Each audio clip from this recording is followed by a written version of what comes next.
하나님 말씀은 신약성경 누가복음 제15장 11절부터 24절 말씀입니다.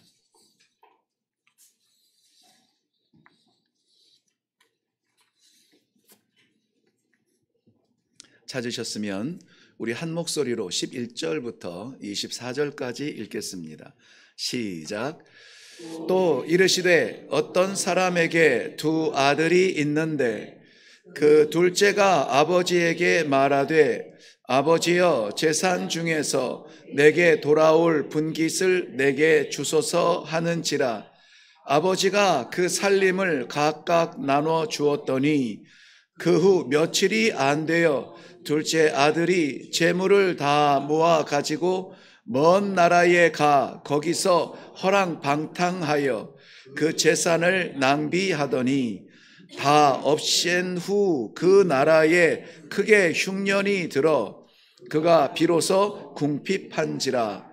가서 그 나라 백성 중 한 사람에게 붙여 사니 그가 그를 들로 보내려 돼지를 치게 하였는데 그가 돼지 먹는 쥐엄 열매로 배를 채우고자 하되 주는 자가 없는지라.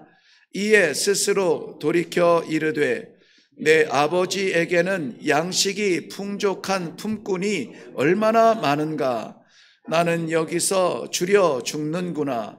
내가 일어나 아버지께 가서 이르기를 아버지, 내가 하늘과 아버지께 죄를 지었사오니 지금부터는 아버지의 아들이라 일컬음을 감당하지 못하겠나이다.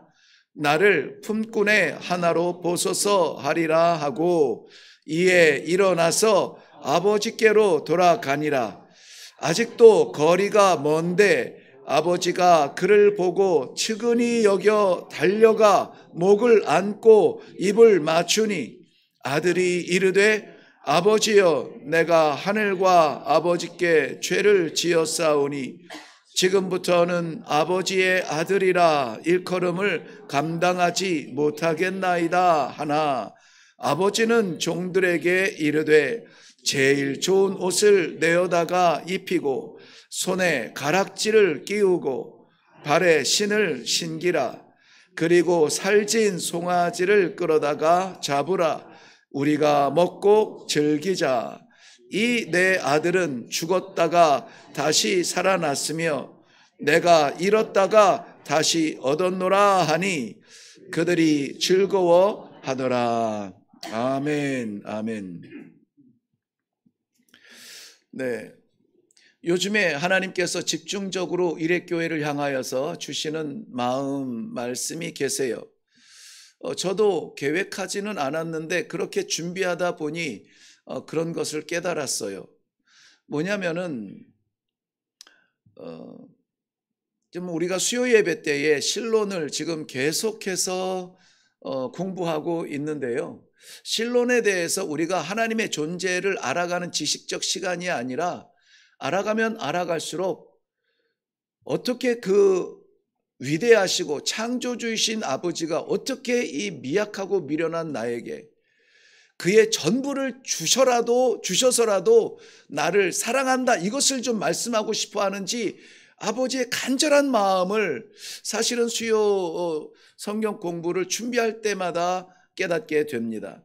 그래서 제목을 우리는 신론이라고 하는 이 기간을 정하고 말씀을 준비하지만은 받고 있지만은 아버지 성부 하나님에 대해서 묵상할 때나 성자 하나님 아버지, 성자 하나님의 그 십자가의 긍휼을 묵상할 때나 성령 하나님께서 교회 가운데 함께 하시고 우리 안에서 살아서 지금도 역사하시는 것이나 이 모든 것들이 우리가 할 수 있는 말은 그저 감사합니다, 은혜밖에 없더라고요.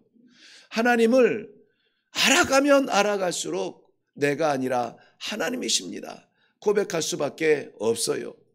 뿐만이 아니라 지금 이 새벽 예배에서도 예레미야서를 지금 계속 묵상하고 있는데요. 예레미야서는 우리가 잘 아는 대로 이미 북이스라엘 망한 나라의 교훈을 삼아서 남유다 예루살렘 중심으로 하여서 남겨진 이 작은 덩어리만이라도 정신을 차려야 되는데, 하나님께서 말씀으로 메시지로 율법으로 깨우쳐서 깨닫게 하시고 종교개혁까지 일으켜 주셨는데, 기회를 주셨는데 그 하나님의 말씀을 붙잡고 살지 못해요. 그래서 남유다의 마지막 이 네 왕이 얼마나 하나님 앞에 불충하며 그 실정을 하는지의 모습을 바라보면서 예레미야 선지자는 이러면은 안 됩니다. 이러면은 죽습니다. 우리가 살기 위해서는 하나님을 봐야 됩니다. 애타한 마음으로 외치지만 오히려 그 소리에 귀를 닫고 오히려 예레미야 선지자를 전하지 못하도록 제압을 하고, 물론 그 가운데 히스기야 선지자처럼 기도의 응답을 받기는 하지만은 그러나 그도 역시 그 결과가 어떻게 됩니까? 그 바벨론 나라에서 이 병문안 온 사신에게 나 이제 다 났습니다. 다 났어요. 내가 얼마나 건재한지 한번 보실래요? 하고 보여준 게 뭡니까? 창고에 가득한 보화를 다 보여주면서 나 약하게 보지 마세요. 나 아직 건재합니다. 이렇게 보여줬는데 사실은 그 보여준 게 올무가 되어서 바벨론이 침을 꿀꺽 삼키죠. 요거 차지해야 되겠다. 그러한 빌미가 됩니다. 그 어리석음의 안타까움에 이 마지막 네 왕들이 다 악한 왕으로 남습니다. 그 모습을 바라보면서 그 안타까운 마음으로 예레미야 선지자는 눈물을 흘립니다. 근데 이미 제가 이 새벽 예배 때 나눴지만은 예레미야 선지자의 눈물은 감성적 그런 안타까움의 눈물이 아니라 하나님 아버지의 마음을 전하니 아버지의 눈물이라고요. 그의 백성들이 그 생명, 어떻게 준 생명인데, 그 어떻게 준 나라인데, 어떻게 준 기회인데 그거 붙잡지 못하고 이방에게 빼앗겨야만 하는 안타까운 상황 앞에서 아버지의 마음을 사실은 요즘 새벽 예배에 예레미야 선지자를 통하여서 보는 본문 가운데 아버지의 마음을 묵상하고 있어요. 여러분 혹시 눈치채셨는지 모르겠지만은 이 9월은 우리들에게 사계절로 볼 때에 어쨌든 뭐 가을이 오는 계절이 달이라 해서 이 가을하면은 추수를 생각나게 되는데, 추수할 때 우리 성도들은 무엇을 얼마나 추수할 수 있을까?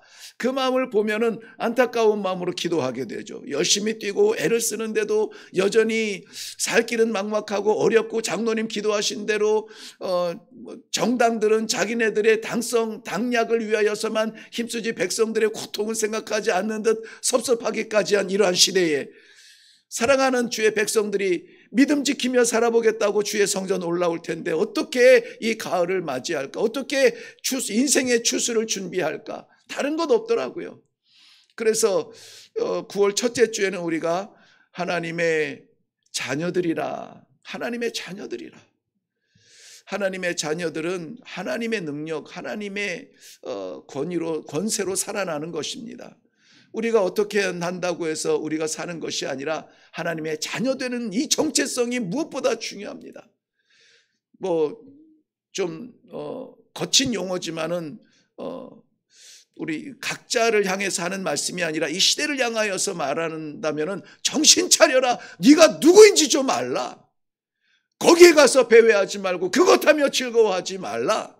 하나님의 자녀니 하나님께서 갖고 계시는 그 뜻을 위하여, 꿈을 위하여 고민하며 생각하며 기도하며 일어나야 되지 않겠는가? 우리의 정체성을 먼저 생각해 보았습니다. 하나님께서도 분명하게 말씀해 주셨죠. 내가 너를 지명하여 불렀나니 너는 내 것이야, 내 것이야. 그리고 나서 우리가 힘에 벅찹니다. 하나님의 자녀로 하나님의 마음에 들도록 흡족하게 살려면 힘에 벅차요. 그렇게 살지도 못합니다. 그래서 날마다 넘어지고 쓰러집니다. 오늘도 이 말씀을 준비하는 과정 속에서도 여지없이 저는 저희 돌아가신 그 아버님을 생각하게 되는데요.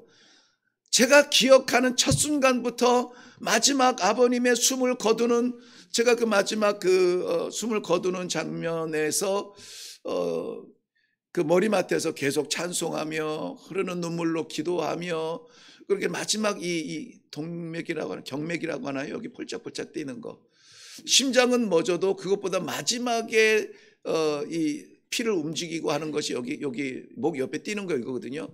계속 그거를 바라보면서 마지막 호흡이 복되도록, 아버지의 영광이 되도록, 마지막 호흡이 담대하도록, 두렵지 아니하도록. 왜냐하면 생각이 있을 수 있어서 그것을 위해서 계속 기도하면서 그 운명을 지켰는데요. 그 마지막 순간까지 아무리 생각해도 나는 부족한 아들이었어요. 아무리 생각해도 가시 같은 그러한 존재였어요.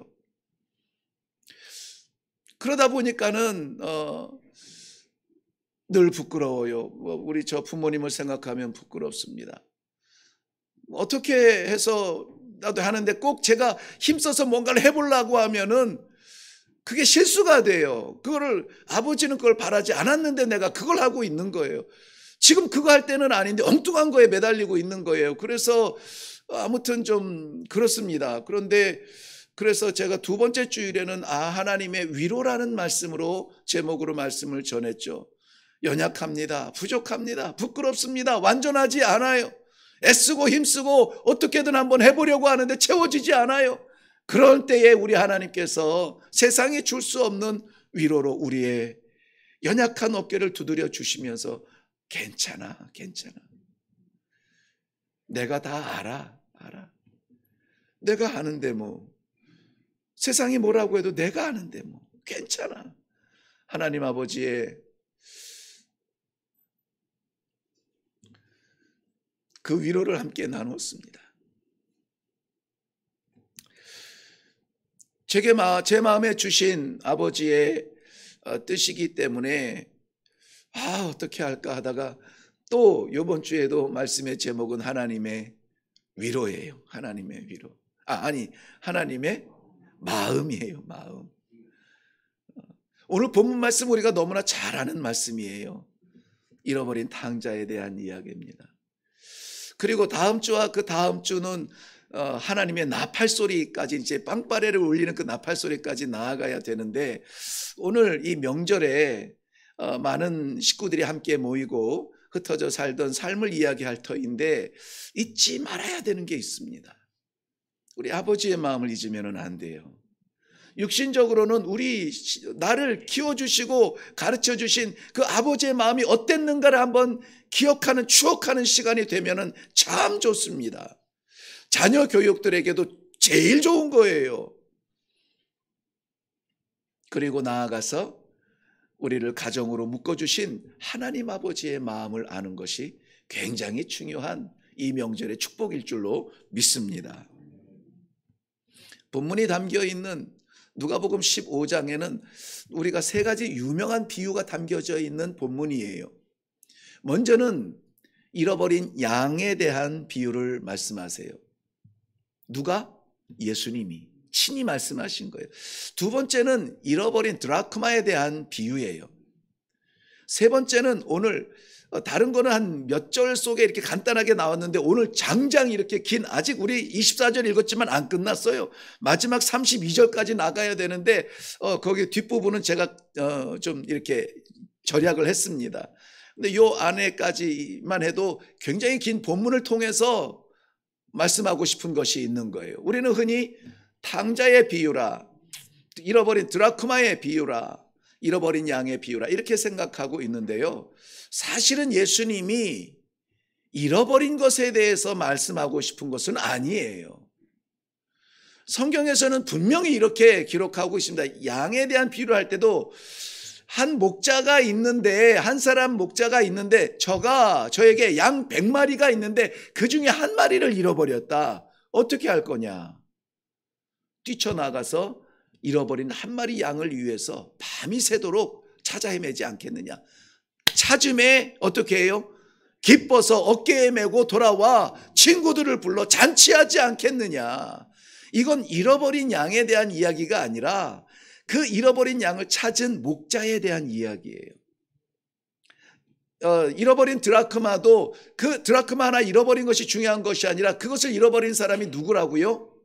한 여자가 있는데 이 여자는 우리가 이스라엘 문화 속에 좀 들어가다 보면은 신랑이 그 신부에게 당신은 나의 신부요 영원히 나의 사람입니다라는 것을 증표로 주는 것이 가락지가 아니라 이 머리띠에 두르는 동전 10개의 드라크마예요. 10개는 이 찰만자 만수죠. 완전한 나의 여인, 완전한 나의 선물이어서 그거는 신부가 생명처럼 지켜야 되는 건데 그 중에 하나가 잃어버렸다고 아직 9이 있어라고 말할 수가 없는 거죠. 그러니까는 이 신부 여인이 그 잃어버린 드라크마를 찾기 위해서 애를 쓰고 밤에 등불을 켜고 찾는데 찾으면 어떻게 해요? 기뻐하는 것입니다. 그러니 잃어버린 동전의 가치가 이야기의 주요한 주제가 아니라 그것을 잃었다 찾은 이 여인에 대한 이야기예요. 오늘도 우리는 탕자의 비유라 이렇게 잘 알고 있지만은 사실은 시작부터 끝까지 누구의 이야기냐면 그 탕자를 기다리는 아버지의 마음인 거예요. 마치 우리가 하나님 앞에 완전한 존재가 아닌데도 불구하고 또 올라와 예비하고 또 하나님을 아버지라 부르시는 이러한 우리들의 신앙이 우리의 의지냐? 아니요. 아버지의 마음이고 그 마음에서 우리를 붙들어 주시는 아버지의 사랑이고 그 사랑을 놓지 아니하도록 성령께서 우리 안에 계속 역사해 주시고 결국은 나의 나됨은 나의 무엇이 아니라 아버지의 것입니다 라고 말할 수밖에 없는 그러한 본문의 정신이 있습니다. 저는 그래서 이 명절 설교는 아무래도 좀 구별이 되어야 될 텐데 그래도 하나님께서 이 명절이야 우리가 민족이 지키는 명절이지 영원하신 하나님 아버지의 마음을 아는 것은 영원히 우리를 붙들어 주시는 하나님의 사랑이겠거니 하고 명절의 선물 같은 마음으로 이 아버지의 마음 이 말씀을 준비하여 나누려고 합니다. 오늘 나오는 이 아들은 아버지의 재산을 들고 도망가서 탕진했던 그 아들이에요. 그런데 그보다 중요한 것이 그를 기다리는 아버지. 기다리는 아버지. 제가 2년 전에 이 본문으로 설교를 했는데요. 그때에 여지없이 저는 일반적인 선교의 방향으로 잃어버린 탕자, 돌아온 탕자에 대하여서 중심적으로 다루었어요. 그래서 죄송합니다만 이놈의 아들 탕자가 아버지 살아계셨는데 살아계신 아버지에게 유산을 달라는 것이 이 이스라엘 문화 속에서 얼마나 배은망덕한 끔찍한 죄인지 우리는 우리의 상상, 우리의 문화를 초월합니다. 우리는 뭐 지금도 그런 경우들이 있죠. 살았을 때 유산을 좀 어떻게 해결해 놓고 가셔야죠. 뭐 이렇게 얘기할 수 있는데요. 그 당시의 전통적 그 문화 속에서는 있을 수 없는 일이에요. 살아계신 아버지한테 돌아가시고 나서야 받을 수 있는 유산을 달라니 이거는 이만저만 배은망덕이 아니죠. 그런데도 아버지는 뭐라고 합니까? 그것을 각각 나누어 주었는데 아니나 다를까?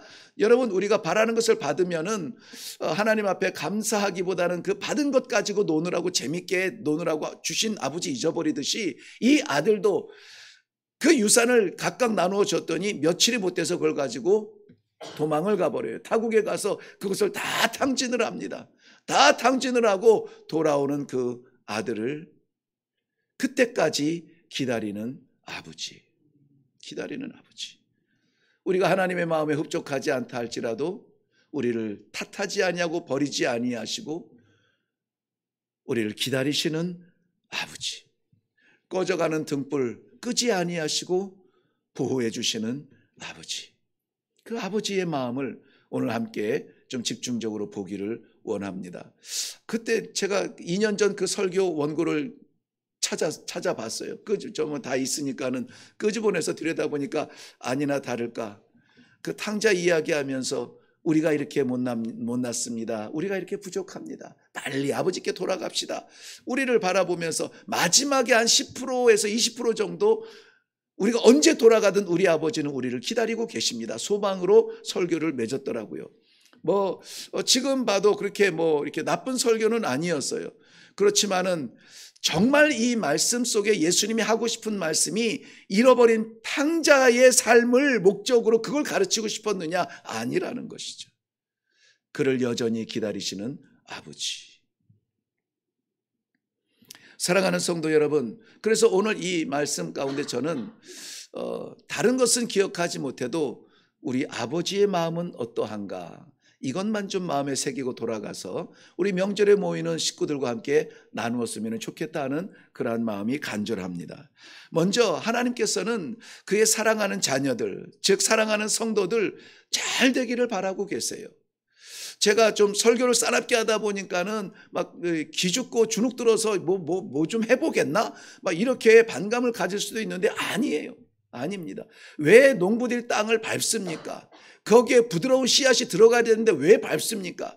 그 땅에 굳어진 것들, 그 안에 있는 것들, 불순물들, 이러한 것들 짓밟고 그런 것들을 다 편편하게 한 다음에 갈아엎어서 그 다음에 씨앗을 뿌려야 생명이 되는 것 아닙니까? 하나님께서는 우리 성도들 잘 되기를 바라죠. 하늘의 영원한 나라, 영원한 생명 받고 면류관 받고 영생을 가지고 잘 되기를 바라죠. 그런데 이 땅에서도 잘 되기를 바란다고요. 우리가 목숨처럼 붙들고 살아가는 거 있잖아요. 내 영혼이 잘된 같이 내가 범사에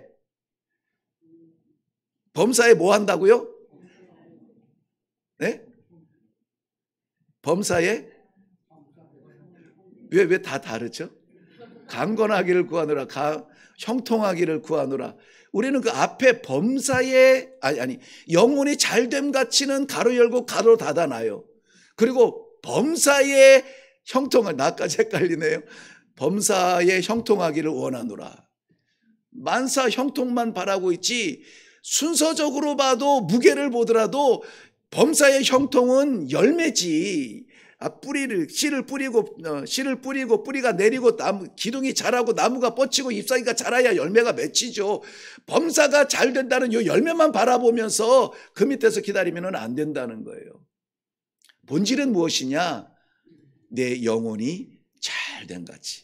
영혼이 잘됨 같이. 그래서 성도가 바랄 수 있는 꿈이에요. 아무나 그거 기대하면 안 돼요. 우리의 영혼이 잘된 것은 무엇입니까?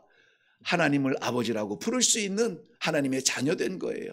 그러므로 아비가 자녀들 잘 되는 것을 바라는 것처럼 우리 하나님께서는 우리 모든 성도들이 세상에서 잘 되기를 바랍니다. 복받기를 바랍니다. 순항하기를 원합니다. 그래서 누가 바라보더라도 야, 하나님 믿더니 저 사람 잘 됐어, 하나님 믿더니 저 사람 괜찮아졌어 라는 어떠한 인정받기를 원하세요. 저도 제 자식이 세상에서는 그런 인정받았으면 좋겠어요. 그렇지 않겠습니까? 하물며 우리 아버지께서 나야 부족한 애비지만은 우리 하나님께서는, 우주를 지으신 하나님께서는, 십자가로 나를 구원하신 하나님께서는, 지금도 내 안에 살아계신 영원한 하나님 아버지께서는 우리를 얼마나 사랑하시며 얼마나 복되시며 얼마나 우리가 잘 되기를 바라시겠습니까? 아무튼 저도 애를 써서 잘하려고는 합니다만은 잘 안 돼요. 잘 안 됩니다. 지금 어머니 계시는데 어머니에게도 내가 이 나이가 돼서 아무런 힘도 없고 능력도 없고 소망도 없고 좋은 것도 잘 기억 안 나고 힘들다. 그렇지만 너희를 보니 내가 참 마음이 평안하다. 그냥 바라만 봐도 좋은 그런 아들이 되고 싶은데 그것도 잘 안 돼요. 곁에 늘 있지 못하고 밖에 있어야 되고 지친 오후 저녁에 들어가면은 그 저녁에 이미 어머니는 지친 상태에 계시고 저는 또 할 것이 딱히 없고 다녀왔습니다. 오늘도 수고했어요, 목사님. 그런데 내가 진짜 잘해서 우리 부모님들에게 잘하고 싶은데, 그리고 부모님을 떠나서 일단 부모님이 기대하시는 나, 어디를 가든지 존귀함 받고 어디를 가든지 인정받고 사람들이 아무개 그 사람 알죠? 진짜 괜찮은 사람이죠. 성공한 사람이죠. 대단한 사람이죠. 라고 인정받기 원하는데 나 자신보다 내가 잘 되기를 원하는 사람이 있더라고요. 아버지예요. 우리 부모님이세요. 여기 아버지를 제가 갑자기 일부 예배 때 설명을 잠깐 드렸는데 하나님을 아버지라고 부른다고 해서 하나님의 남성성을 생각하는 사람은 없을 줄로 생각이 되어져요. 하나님은 우리가 이해할 수 없는 존재시죠. 그래서 우리의 하나님을 아버지라고 부를 수 있는 것은 우리를 위해서 그렇게 부르라고 하신 거예요. 하나님을 아버지라고. 왜냐하면 아버지는 생명의 씨앗인데 우리의 모든 생명은 하나님 아니면 존재할 수 없는 그러한 그 생명의 아무튼 시작이요 씨앗이요 전부라는 의미에서 아버지라 부르라 했지, 하나님이 아버지 남성성이 있기 때문에 그렇다는 거, 이거 오해해가지고요. 그러니까 성경의 기본도 모르면서 이 성경을 해석하려고 하다 보면은 막 왜 하나님을 남자만 하나님이냐, 하나님 엄마도 부르자 막 이래가지고 막 희한하게 또 해석을 하는 사람들이 있는데, 그거는 하나님을 내 지식 안에 이해하려고 하는 거예요. 그러니까 믿음은 없는 거예요. 믿음은 없어요. 그러니까 내가 알고 내가 부를 수 있는 것을 부르는 거지 하나님의 정체성을 아는 것은 아니죠. 아무튼 하나님 아버지께서도 그의 자녀를 세상에서 잘 되기를 간절히 바라고 있다는 것입니다. 그래서 이 땅에서 다 우리에게 좋은 사람들 많이 붙여줬어요. 가정도 있죠, 또 친구도 있죠. 모든 사람들이 우리 주변에 있지만은, 그래서 하나님께서도 합력하여 선을 이루라, 합력할 수 있는 관계들 다 주셨지만은 사실상 깊이 들어가 보면은 경쟁적 상대지 합력하며 나눌 수 있는 사랑의 관계가 별로 없어요. 힘내라고 잘하고 있다고 응원하는 동료들도 대부분 보면은 우리의 경쟁 상대입니다. 형제 자매들도 마찬가지예요. 심지어 우리 옛 어른들은 사촌이 밭을 사면 배가 아프다고 그랬어요. 배가 아프다고 그랬어요. 그런데 그게 정말 그렇더라고요. 네. 축복해줘야 되는데 배가 아플 때가 있죠. 형제 자매도 제가 5형제잖아요. 5남매잖아요. 다 똑같을 수는 없잖아요. 누구는 조금 이렇게 잘 될 수 있고 누구는 조금 힘들 때 있고 막 이러잖아요. 그런데 그때 비교가 돼요. 비교가 돼요. 다른 사람 아무 말도 안 해도 내가 스스로가 비교가 되는 거죠. 내가 왜 이럴까? 좀 도와드리고 싶은데, 힘써주고 싶은데 할 수 없는 안타까움에 비교가 되는 것이죠. 옛날에 그 말들이 어른들이 하던 말들이 많이 좀 그리워져요. 그때는 아무튼 개구장해도 좋다, 건강 씩씩하게만 자라다오, 막 그래서 난 개구장해도 되나 보다, 씩씩하게만 자라자. 그래서 마음껏 가서 놀았잖아요. 막 마음대로 놀았잖아요. 숙제 안 하면 몇 대 맞으면 되죠. 그거 괜찮아요. 아버지가 놀라고 해서 놀았어요. 막 놀면서 이 마음의 위로를 받고 그랬잖아요. 그만큼 누가 뭐라 그래, 그럴 수도 있지, 안 할 수도 있지. 그래서 맞았어? 이렇게 우리 편을 들어주는 게 우리 아버지고 우리 어머니잖아요. 그러한 나보다 나를 더 귀하게 여기시고 기대하시는 우리 부모님들이 계세요. 제가 항상 아버님이 목사였기 때문에 뭐만 있으면은 아무튼 이리 와 무릎 꿇어 하고는, 이제 시험 보러 가는데도 이리 와 무릎 꿇으라고 기도하고 이렇게 시험 보내고 그랬어요. 그러면서 거의 제가 잊지 않는 것은 아무튼 머리가 될지언정 꼬리가 되지 않게 하옵소서, 이런 기도를 받고 자랐거든요. 근데 살면서 저는 꼬리가 그리워서 꼬리의 자리에 늘 가 있어요. 하나님께서 다 적당하게 지으셨는데 다 머리가 되면 도대체 꼬리 역할은 누가 하고, 그 몸뚱아리 그거는 누가 할 것이며, 막 이런 반항기도 생기면서 그러다 보니까는 그런 분위기 속에서 자란 교회들이 대체로 교회에 머리만 있지 꼬리는 별로 없는 것 같아요. 네. 그 헌신의 현장으로 달려가는 발도 별로 보이지 않고 다 머리가 되기를 원하고, 안 되면은 섭섭해하고 막 이런, 우리 교회는 그렇지는 않습니다만은 안 뽑아주면은 교회 나간다 그러고 막 그런 데도 있대요. 그러니까는 그럼에도 불구하고 이 모든 것들이 다 채워진다고 할지라도 우리는 여전히 하나님 아버지 앞에서 부족한 연약한 자녀들인데 우리를 놓지 아니하시고 기다리시는 아버지라는 거예요. 누가복음 11장 11절 말씀에 보면은 너희 중에 누가 아비된 자로서 그 아들이 생선을 달라 하면 뱀을 주며 알을 달라 하는데 전갈을 주겠느냐, 마태복음에서는 떡을 달라는데 돌을 주겠느냐, 이렇게 기록을 하기도 했고 번역을 했고요. 하나님께서는 그의 자녀들이, 성도들이 세상에 살고 있지만 잘 되고 잘 먹고 잘 살고 복받고 별처럼 빛나기를 바라고 그렇게 인정받기를 바라는 아버지의 마음이 있어요. 그래서 정말 두려웠다는 그 자녀들에게 뭐라고 말씀하시냐면은, 괜찮아, 강하고 담대하라, 내가 너와 함께 할게.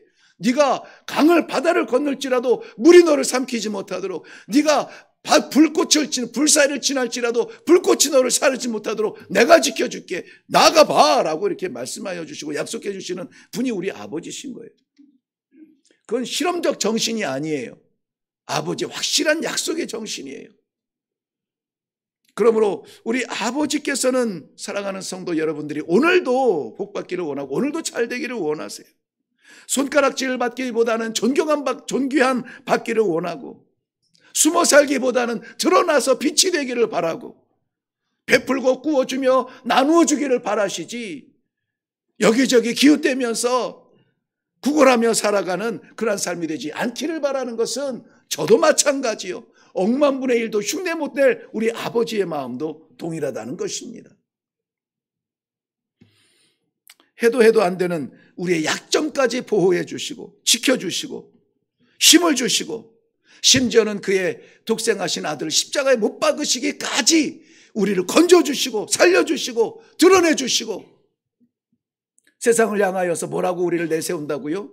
세상의 빛이라. 빛의 역할을 감당하도록 우리를 세우시고, 나 혼자 살기도 벅찬데 내 순종의 삶을 녹여서 세상의 생명을 나누라고 세상의 소금이라. 이 사명, 감당할 수 없는 사명을 주시고, 우리 아버지가 우리를 그토록 기다리고 계세요. 믿고 계세요. 신뢰하고 계세요. 침묵하지 않기를 바랍니다. 머물러 있지 않기를 바랍니다. 일어나서 아버지의 기쁨의 현장, 기쁨의 자리, 기쁨의 그 마음속으로 우리가 들어갈 수 있는 복된 성도 여러분들 되시기를 바랍니다.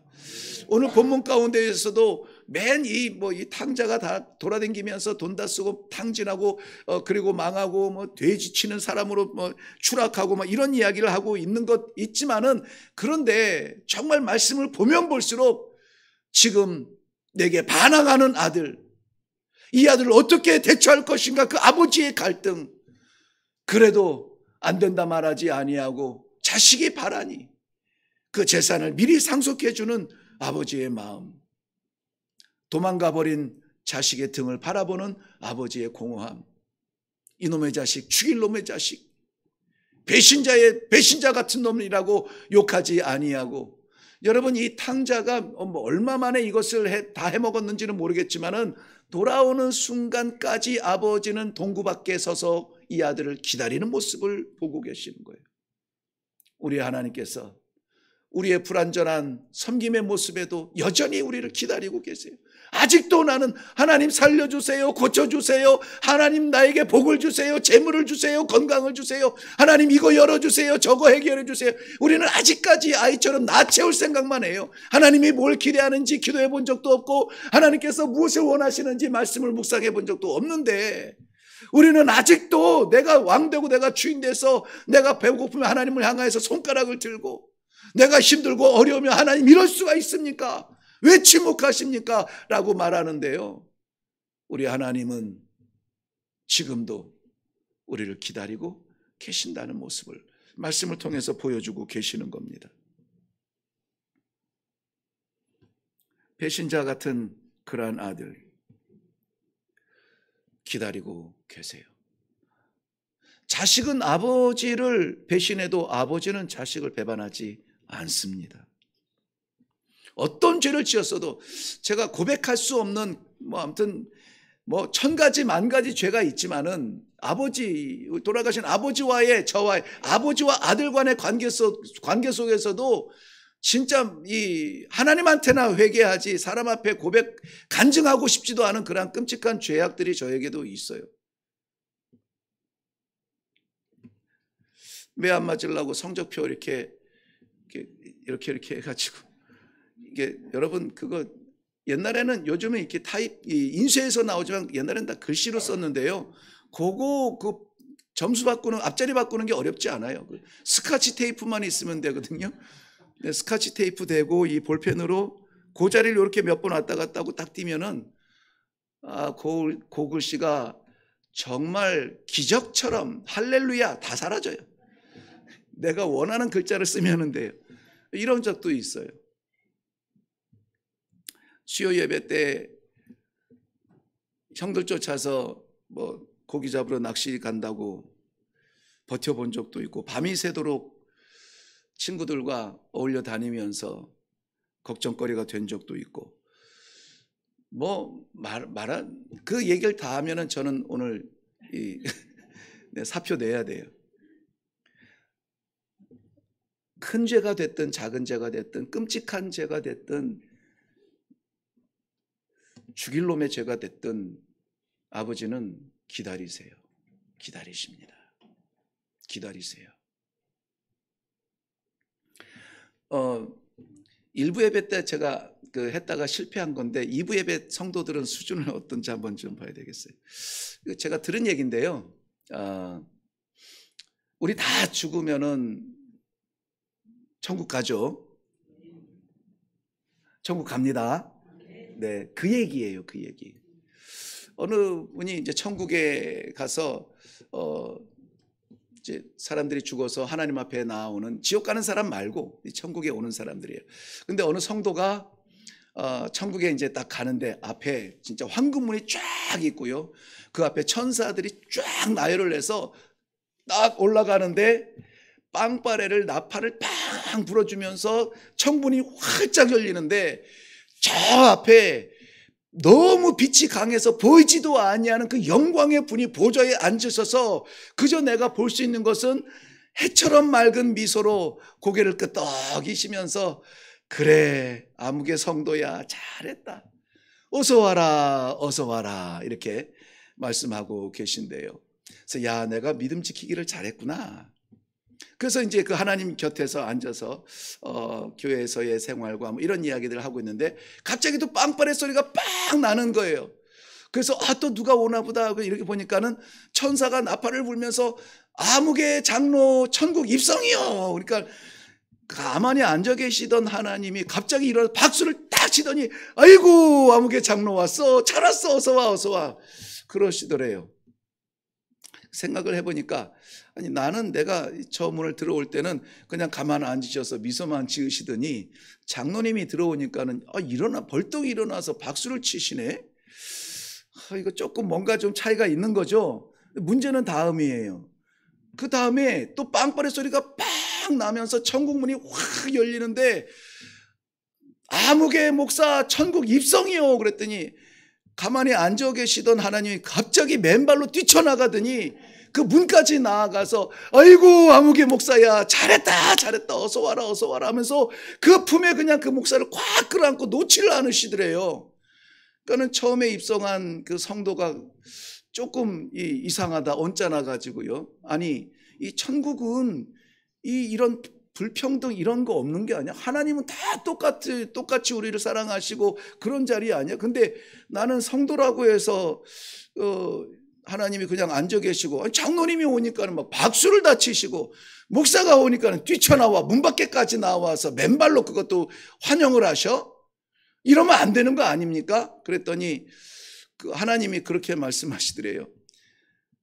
야 네가 이해해라. 3년 만에 목사 처음이다 이러시더래요. 무슨 말씀인지 아시나 몰라. 그만큼 힘들어요. 어렵습니다. 맞출 수가 없어요. 아버지를 어떻게 맞춥니까? 그럼에도 불구하고 우리가 생각이라도 하나님 아버지 뭘 기뻐하세요? 내가 어떻게 쓰면 좋겠어요? 아버지 뭐 해드릴까요? 물어만 보는 것만으로도 우리 하나님은 기뻐하셔요. 누가복음 15장 7절 말씀에는 이렇게 말씀하십니다. 이같이 죄인한 사람이 회개하면 하늘에서는 회개할 것 없는 의인 99으로 말미암아 기뻐하는 것보다 더하니라. 지금 우리가 어떤 상황에 있는지, 얼마나 하나님 앞에 부족한지, 얼마나 깊은 죄 가운데 있는지, 뭐가 부족한지 그것이 중요하지 않아요. 아버지를 부르고 아버지의 마음을 알아주는 것이 중요해요. 나를 향한 아버지의 그 사랑에 감사하는 그 표현이 중요해요. 모든 재산 다 탕진한 그 탕자라도 회개하고 돌아오니까 아버지가 달려와서 끌어안아 준다고요. 입 맞추어 준다고요. 옷을 갈아입혀 주고 몸을 씻겨 주고 발에 신을 바꿔 주고 살지소를 잡아서 야, 잔치하자, 잔치하자. 우리가 성경에서는 13절 하반절 보면은 그 허랑방탕이라는 단어를 써요. 이 자녀가 허랑방탕하여 그 재산을 낭비했다는데 그 동생을 너무나 잘 아는 형제, 이 형님은 그 동생이 어떻게 허랑방탕했는지를 뻔히 다 아는 거예요. 30절 가보면은 이렇게 고발하고 있어요. 아버지의 살림을 창녀들과 함께 삼켜버린 이 아들. 누구하고? 창녀들과 함께 삼켜버린 이 아들을 이렇게 반겨주십니까? 이해가 안 되죠. 아니, 그런 놈을 누가 좋아하겠습니까? 누가 좋아하겠어요? 심지어는 그 재산을 그 창녀들과 함께 탕진하는 그 자리에서 부어라 마셔라 했던 그 친구들도 다 떠나버렸어요. 누가 곁에 있겠습니까? 형제라고 해서 돌아온 동생을 반기겠습니까? 그놈의 왼수 같은 놈을, 아버지 재산을 뚝 떼어가지고 간 놈을. 유대인들에게 이 창녀는 돌로 때려 죽여야 되는 그러한 존재죠. 그 창녀와 붙어먹고 돼지를 키웠던 그 사람을 누가 좋아하겠냐고요. 그런데 다 도망간 그의 곁에 아버지는 기다리고 계신다. 아버지는. 우리 어른들 말씀에 10손가락 깨물어서 안 아픈 손가락이 없는데 우리 일회교회에서는 뭐라고 말한다고요? 네, 10손가락 깨물어 안 아픈 손가락이 없지만 상처난 손가락이 더 아프다. 상처가 났습니까? 어렵습니까? 아버지 앞에 부족합니까? 바람만 불어도 얼얼합니까? 우리 아버지에게는 더 아픈 아들이고 더 아픈 딸이고 더 마음에 생각나는 아들이고 똑똑하고 건강한 자식 회사 갔으면 잘할 거야. 미련하고 어눌하고 그런 자식 회사 가면 잘해야 될 텐데 아버지의 마음을 더 갖게 되죠. 우리를 향한 아버지의 마음입니다. 하나님께서는 그 돌아온 자식의 죄를 용서하실 뿐만이 아니라 품에 안으시고 잔치를 베풀어 주시는 그러한 아버지예요. 이러한 일이 일어나려면 어떻게 해야 되냐면 20절 말씀에 보면 아들이 이렇게 행동합니다. 이에 일어나서 아버지께로 돌아가리라. 아버지께로 돌아가리라. 이 결단을 하기는 어려웠습니다. 다 잃어버리기까지 다 하지 못한 결단이었어요. 그런데 이 결단을 하고 돌아가니 누구를 만납니까? 아버지를 만나요. 탕진이 죄가 아니에요. 탕진은 기회입니다. 재산도 죄가 아니에요. 재산도 기회입니다. 그것을 가지고 어떻게 생각할 것이냐 하는 건데요. 우리 있는 그 자리에서 모두 다가 한결같이 우리의 마음의 방향성은 뭐라고 해야 되냐면 아버지께로 돌아가야 하리라. 그리고 어떻게 해야 됩니까? 아버지께로 돌아가도록 실행해야 돼요. 실천해야 돼요. 그러면은 아버지를 볼 수 있고 나를 기다리는 아버지를 만날 수 있고 나를 안아주시는 아버지 품의 그 향기를 맡을 수가 있어요. 돌아가야지 생각만 하면은 안 돼요. 우리 아버지 너무 좋은 분인데 거기는 먹을 것이 많은데 내가 왜 여기 있을까? 아무리 반성해도 아무 소용이 없어요. 아버지께 돌아가야지 했으면 어떻게 해요? 돌아가야 됩니다. 아버지는 우리를 안아주시고 환영해 주시고 기뻐해 주시고 그러니 이번 명절에 우리가 이 하나님 아버지의 마음으로 이 명절을 맞이한다면 누구라도 안아주시고 누구라도 용서해 주시고 누구라도 품어주시고 판단하지 마시고 결정하지 마시고 아버지께서 주신 기회이니 아버지께서 영광받아 주옵소서. 내 자존감, 내 속상함, 내 것은 다 내려놓겠습니다. 아버지의 마음 흉내라도 내게 해 주세요. 기도하며 맞이할 수 있는 이 명절이 되기를 바랍니다. 이사야서 1장 18절 말씀은 오라 우리가 서로 변론하자. 너희 죄가 주홍 같을지라도 눈같이 희어질 것이요 진홍같이 붉을지라도 양털같이 희게 하리라. 아버지 약속하셨어요. 덮지 못한 것 있으면 덮어주세요. 용서하지 못한 것 있으면 용서해 주세요. 우리도 용서받았는데, 우리 아버지도 우리를 반겨주셨는데, 이번 명절은 그런 명절이 되면 좋겠어요. 아버지의 마음이 내 마음이 되도록, 나를 받으신 아버지처럼 모두를 받을 수 있는 그러한 명절이 될 수 있도록 생명의 역사가 나타나는 귀한 우리 한가위 명절이 되도록 주님의 이름으로 축원합니다. 기도하겠습니다. 이제까지 평생 동안 불러왔던